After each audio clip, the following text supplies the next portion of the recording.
नमस्कार, मैं doctor Prasad Dandekar, consultant nephrologist and transplant physician, Kailash hospital, sector 71। आज 14 मार्च 2024, आज हम लोग वर्ल्ड किडनी डे मना रहे हैं पूरी दुनिया भर में। और इसको बेसिकली एक थीम दी गई है कि किडनी हेल्थ फॉर ऑल। तो इसका मतलब ये है कि जो भी कहीं भी लोग हैं उनको सबको एक किडनी हेल्थ के बारे में जानकारी होनी चाहिए, उनको वो सारी सुविधाएं उपलब्ध हो जानी चाहिए। तो आज मैं किडनी हेल्थ के बारे में कुछ बात करना चाहूंगा। सो किडनी डिसीज जो आजकल हो रहा है, इसको हम लोग क्रोनिक किडनी डिसीज बोलते हैं।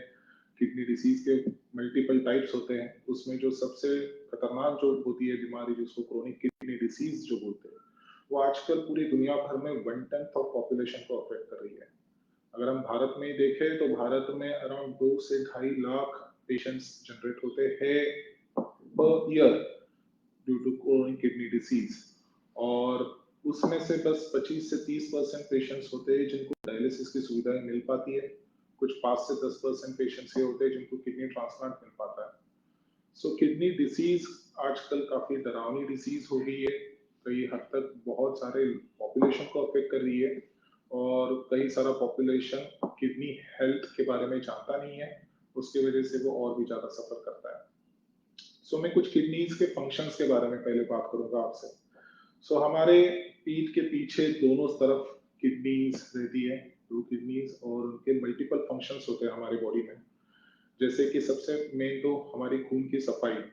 तो खून में जो एसिड होता है, टॉक्सिन्स होते हैं, उसको रेगुलर बेसिस पे किडनी साफ करती रहती है। उसके साथ किडनीज के कुछ और भी फंक्शन होते हैं, जैसे शरीर में खून बनाना, हीमोग्लोबिन जनरेट करना। दूसरा ये कि बोन्स जो हमारे डेवलपमेंट होते हैं वो भी मल्टीपल लेवल्स पे किडनीज के ऊपर डिपेंडेंट होता है। ऐसे किडनीज को हेल्दी रखना काफी इंपॉर्टेंट होता है फ्रॉम मल्टीपल पर्पसेस। और ऐसे किडनीज का ध्यान रखना हमारी टॉप प्रायोरिटी होनी चाहिए।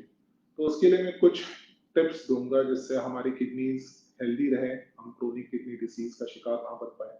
और या फिर अगर किडनी डिसीज रहे तो उस किडनी डिसीज को कैसे हम लोग मिनिमाइज करें, उसको मेजरली अंडर कंट्रोल रखें।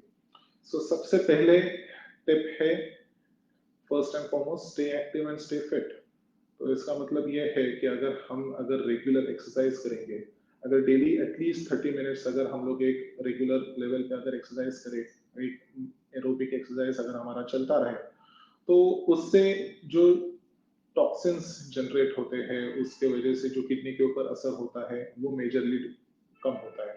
अगर हम रेगुलर एक्सरसाइज अगर करेंगे तो उसके वजह से हमारा ब्लड प्रेशर, ब्लड शुगर वो भी कंट्रोल में रहेगा और उसके वजह से किडनी हमारी प्रोटेक्ट रहेगी। सेकंड पॉइंट है कंट्रोल ब्लड शुगर। तो सबसे इंपॉर्टेंट पॉइंट है क्योंकि डायबिटीज आज की तारीख में नंबर 1 कॉज है for chronic kidney disease world wide. और डायबिटीज की संख्या because of our diet, because of sedentary lifestyle, उसकी वजह से बढ़ती जा रही है। और डायबिटीज जब हमें कम से कम 5 साल से 10 साल होती है, तब जाके किडनी के ऊपर असर होता है। एंड मल्टीपल स्टडीज में ये प्रूव किया गया है कि अगर डायबिटीज अगर हम लोग शुरुआती टाइम पे अगर शुगर्स अगर इसको अगर कंट्रोल में रखेंगे तो किडनी डिसीज होने के चांसेस बहुत कम होते हैं। वैसे भी अगर किसी को डायबिटीज हुआ तो उसमें से 40% लोगों को किडनी डिसीज होती है। तो अगर हम शुरुआती पीरियड में अगर उसमें अगर शुगर्स को अगर कंट्रोल रखेंगे तो किडनी डिसीज होने के चांसेस बहुत लो होते हैं। तो इसका तरीका ये है, तो एक तो अगर आपको डायबिटीज नहीं है तो भी आप उम्र 30 साल के बाद रेगुलर आप शुगर चेकअप करते जाए, रेगुलर चेकअप के द्वारा। दूसरा, अगर शुगर अगर डायबिटीज अगर डेवलप हुआ है तो आप regular sugar monitoring, regular doctor visit, regular endocrinologist या और कोई डायबिटीज स्पेशलिस्ट उनको दिखा के अपने आप शुगर अगर आप कंट्रोल रखोगे तो उससे आपके होने वाली किडनी डिसीज पे की प्रक्रिया कम हो जाएगी। अगर शुगर अगर कंट्रोल रखा तो उससे आपकी यूरिन इन्फेक्शंस भी कम हो जाएंगे, क्योंकि urine infections indirectly again directly indirectly kidney disease को और ज्यादा बढ़ाते हैं। अब third point is control blood pressure. अगर आपको किडनी डिसीज है तो blood pressure control is the single most important factor जिससे आपकी किडनी डिसीज का प्रोग्रेशन रुक जाता है। ब्लड प्रेशर और किडनी डिसीज का रिलेशन टू वे है। अगर आपको ब्लड प्रेशर अगर लंबे टाइम तक अगर अनकंट्रोल रहा तो ओवर 15-20 इयर्स आपको किडनी डिसीज होने के चांसेस है। अगर आपको किडनी डिसीज है तो उसके वजह से भी ब्लड प्रेशर बनता है। अगर ब्लड प्रेशर बढ़ जाता है तो ये जो टू वे रिलेशन है उसको हमें ब्रेक करना पड़ेगा with adequate blood pressure control. इसका मतलब ये है कि हम लोग रेगुलर हेल्थ चेकअप्स में हमारा ब्लड प्रेशर रेगुलरली चेक करते जाए।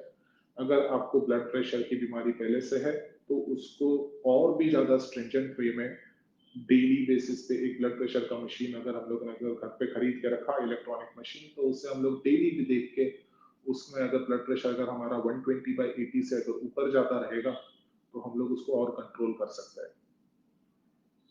ब्लड प्रेशर कंट्रोल ही सबसे इंपॉर्टेंट फैक्टर होता है किडनी डिसीज प्रोग्रेशन को रोकने के लिए। तो जो किडनी डिसीज पेशेंट के मरीज है उनके नंबर पहले सारे मेडिकेशंस ब्लड प्रेशर कंट्रोल के ही होने चाहिए।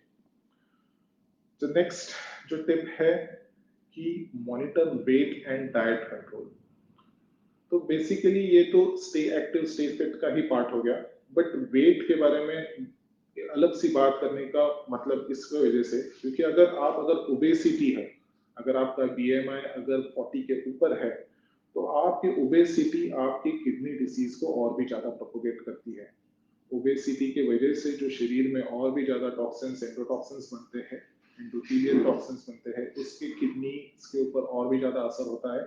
किडनी डिसीज बनने के ज्यादा चांसेस होते हैं और अगर किडनी डिसीज है तो उसके बढ़ने के भी चांसेस ज्यादा होते हैं। सो वेट मॉनिटरिंग एक सबसे इंपॉर्टेंट चीज होती है किडनी डिसीज को रोकने या फिर उसको कंट्रोल करने में। डाइट में बेसिकली हमें एक तो सॉल्ट कंजम्पशन कम रखना है, daily around 2.4 grams per day salt रखना है। ऊपर से जो हमारे डाइट में जो आदत होती है कि अलग से सॉल्ट लेना है in various formats like pickles papads वगैरह, वो हमें सबको रोकना है क्योंकि salt over extra consumption of salt से प्रॉब्लम ये होता है एक तो आपका ब्लड प्रेशर ज्यादा बढ़ता है जो अगेन किडनीज के ऊपर अफेक्ट करता है। दूसरी चीज है कि अगर आप एक्स्ट्रा सॉल्ट अगर कंज्यूम करोगे तो एक्स्ट्रा सॉल्ट के वजह से किडनीज के ऊपर और भी ज्यादा प्रेशर आता है टू फिल्टर आउट ब्लड और again then kidney disease develop होने के या फिर किडनी डिसीज आगे प्रोपोगेट होने के चांसेस ज्यादा और बढ़ जाते हैं। फिर फिफ्थ पॉइंट जो है टिप है that is stay hydrated.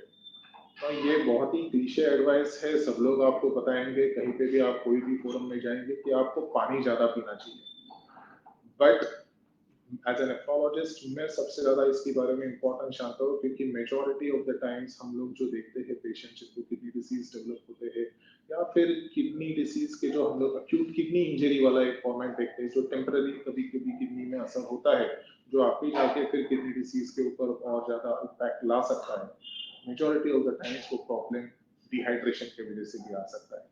Now dehydration आज कभी भी अभी हम लोग यूजुअली देखते हैं majority of the times patients usually एक लंबा एक्सरसाइज या फिर ऐसे कुछ करके आए रहते हैं और उन्होंने एडिक्वेट पानी नहीं पिया रहता है या फिर वो कभी उनको लूज मोशंस वॉमिटिंग वगैरह कोई डायरिया से सफर करते हैं और उसमें उनका कंजम्पशन ऑफ वाटर अफेक्ट हुआ रहता है और फिर उसके बाद उनको एक अक्यूट किडनी इंजरी हो जाती है जो फिर आगे जाके उनको किडनीज के लिए ज्यादा खतरनाक हो सकती है।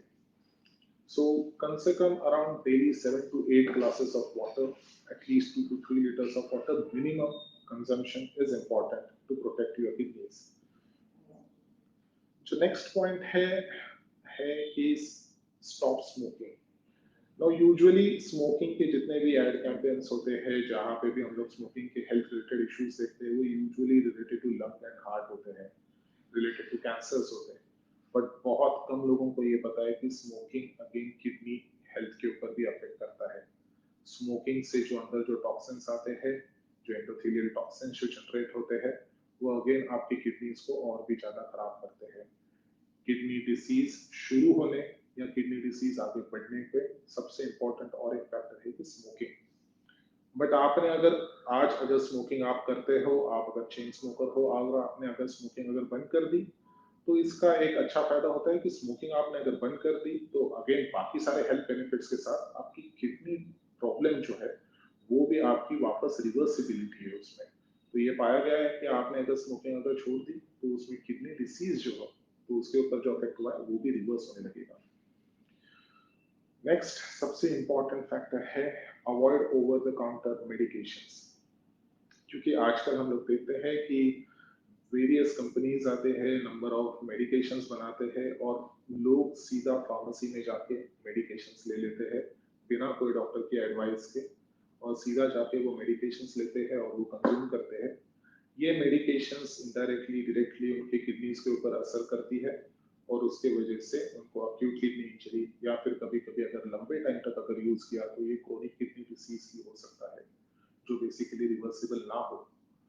सो इसका बेसिकली इशू ये हो रहा है कि majority of the times medications के अलग अलग नाम होते हैं। मेजोरिटी ऑफ द टाइम्स तो कई डॉक्टर्स को भी नहीं पता रहते कि ये मेडिकेशंस के अंदर कौन से पेन किलर्स है, अगर वो पेन किलर्स के अंदर वो नेफ्रोटॉक्सिक ड्रग्स है कि नहीं, क्योंकि इतने नंबर ऑफ मेडिकेशंस आते हैं।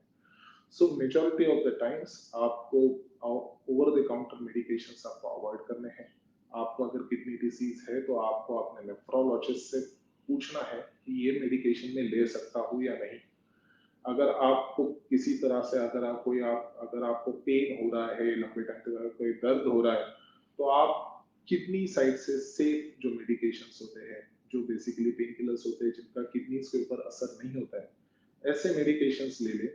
जो अगर आपको लंबे टाइम तक अगर पेन किलर्स अगर लेने पड़ रहे हैं तो आपको लंबे टाइम तक पेन किलर्स ऐसे लेने चाहिए जो किडनी तरफ से सेफ है।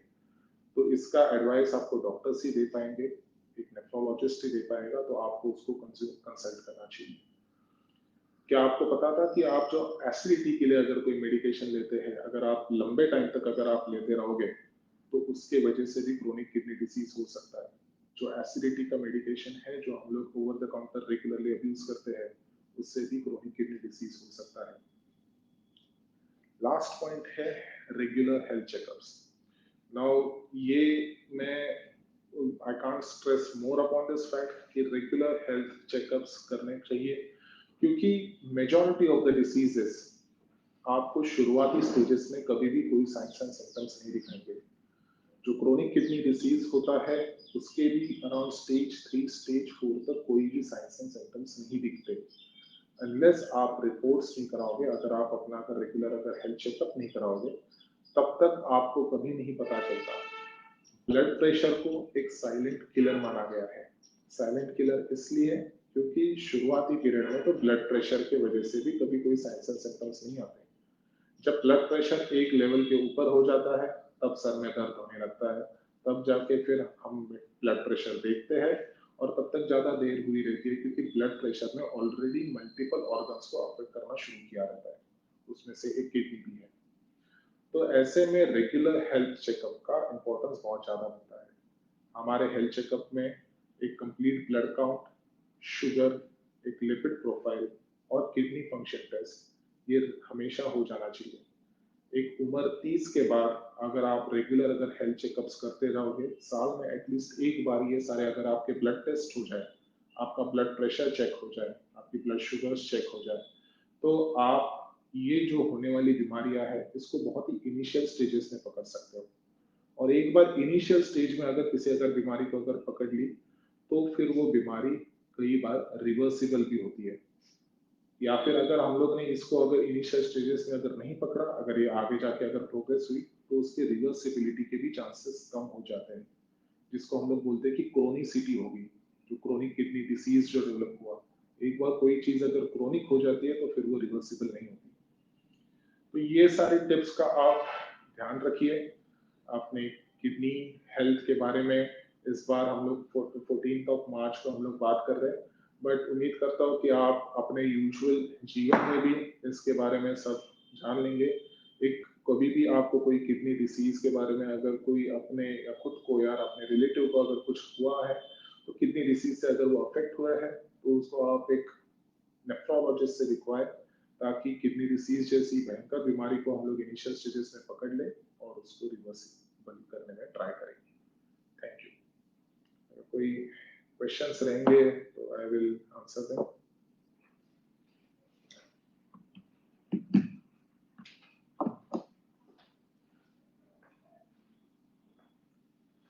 सो फर्स्ट क्वेश्चन है, what are the first signs of kidney disease? So kidney disease, जैसे मैंने बताया कि किडनी क्रोनिक किडनी डिसीज के 5 स्टेजेस होते हैं।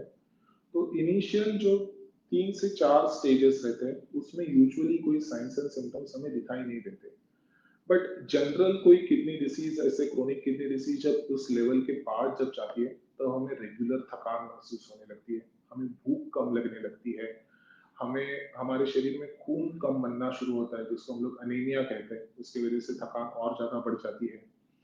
हमारे बोन्स ज्यादा, ऑस्टियोपोरोसिस के लिए हम लोग ज्यादा प्रोन हो जाते हैं, जिससे बोन हेल्थ हमारी अफेक्ट हो जाती है। तो रेगुलर बॉडी पेन्स, भूख कम लगना, loss of appetite, weight loss, ये सारे फीचर्स हो जाते हैं एक क्रोनिक किडनी डिसीज डेवलप होने के।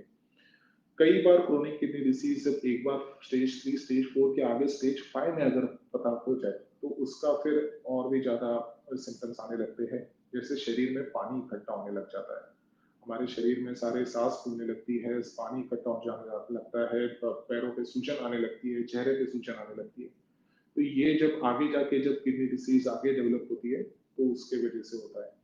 कई और अगर किडनी की बीमारी, जैसे मैंने एक्यूट किडनी इंजरी वगैरह कहा, तो उसमें यूरिन भी आपकी कम हो जाती है।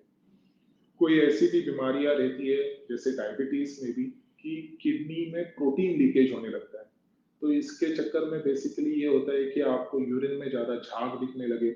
तो ये सारे जो साइंस एंड सिम्टम्स होते हैं, इसके ऊपर ध्यान रख के हम लोग जज कर पाएंगे कि मे बी हमें किडनी डिसीज डेवलप हो रहा है कि नहीं। नेक्स्ट है, what foods are good for kidney repair? So basically हमारा जो यूजुअल जो डाइट होता है वो सारा किडनी तरफ से सेफ ही होता है। हम लोग यूजुअल जो कोई भी हम लोग जो डाइट, हम घर का खाना जो खाते हैं वो सारा जो बेसिकली जो खाना जो बाहर का जंक फूड होता है या फास्ट फूड होता है, उसमें बेसिकली ये होता है कि आप एक्स्ट्रा सॉल्ट आप कंज्यूम करते हो।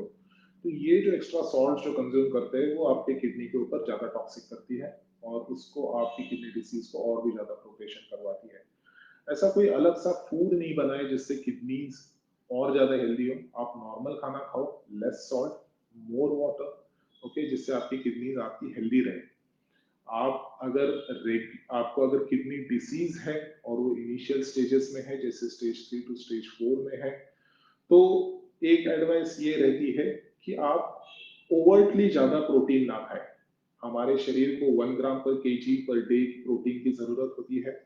तो अगर आपको किडनी डिसीज है तो आपको थोड़ा बहुत वो कम करना पड़ता है, अराउंड 0.6 टू 0.8 ग्राम पर केजी पर डे।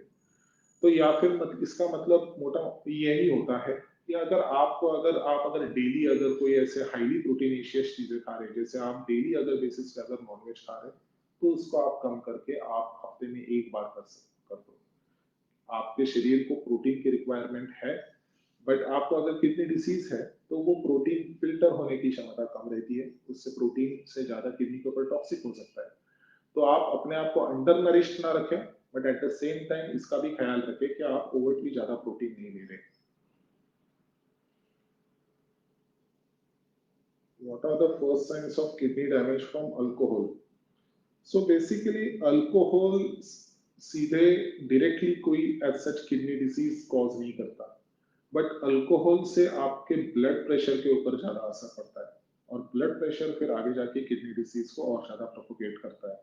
अल्कोहल आप अगर रेगुलरली कंज्यूम करते हो तो आपके लेवल में, आपके शरीर में कुछ कॉर्टिसोल लेवल्स वगैरह उनका लेवल्स ऊपर नीचे हो जाते हैं, जिसकी वजह से ब्लड प्रेशर आपका डिसरेगुलेट हो जाता है।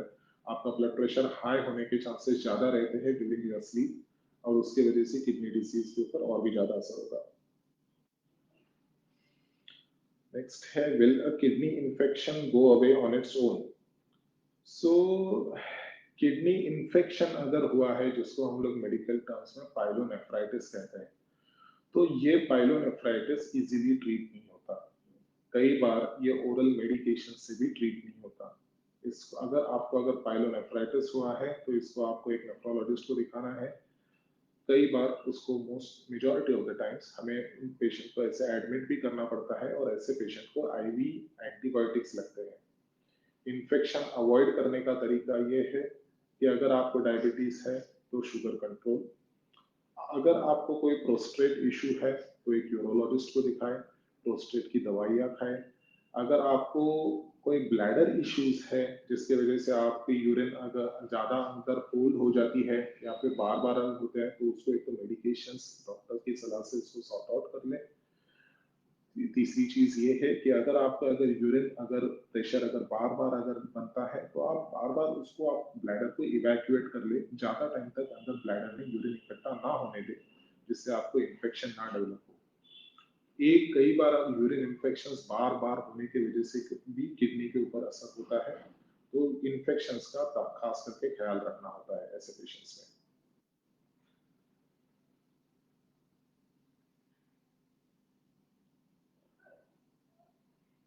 सो एक पेशेंट ने पूछा है कि when my cousin feels full to pee, she feels dizzy and gets normal after toilet.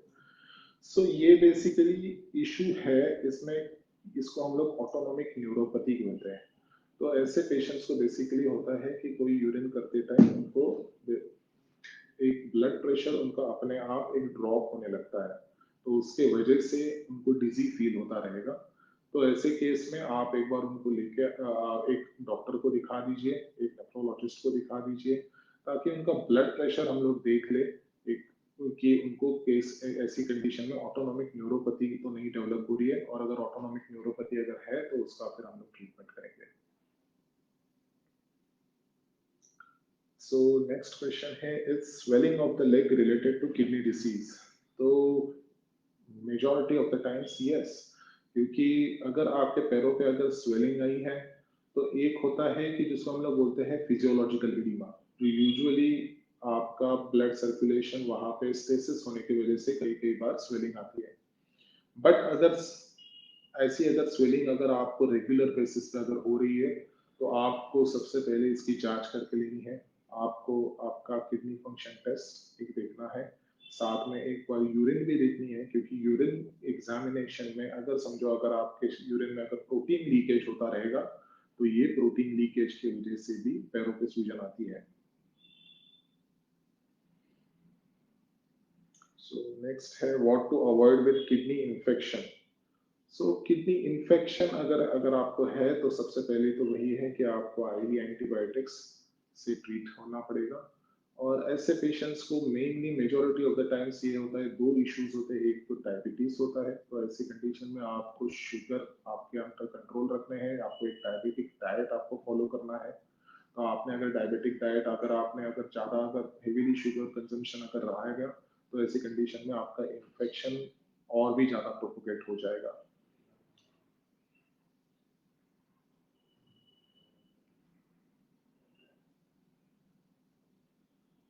सो राजीव नंदी ने पूछा है कि उनकी मदर को सीकेडी पेशेंट है, she is a CKD patient and she has undergone kidney transplant once which failed after 1 to 2 years. So is second time kidney transplant safe and what could be the risk?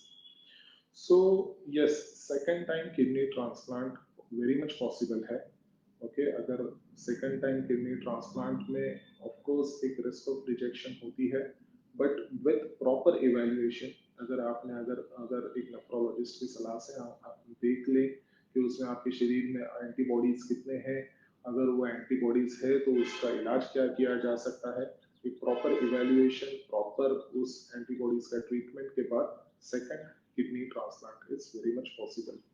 जो usual जो first kidney transplant में जो risk of rejection होती है उससे थोड़ी कई बार ज़्यादा होती है, but of course second kidney transplant have shown good results, और उसमें भी कई सारे मरीज हमारे पास है जो उन्होंने सेकंड किडनी ट्रांसप्लांट किया है and they are doing well.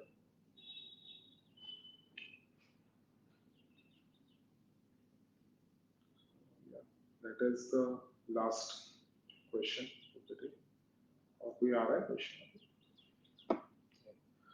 So, so we will call it a day for this session. Okay, thank you for giving, for listening to me, and उम्मीद करता हूँ कि आपको ये सेशन से कुछ आपकी किडनीज के बारे में आपको नॉलेज में आपकी भर्ती हुई रहेगी, और आप अपनी किडनीज का बेटर अच्छे से ख्याल रख पाए। Thank you. नमस्कार।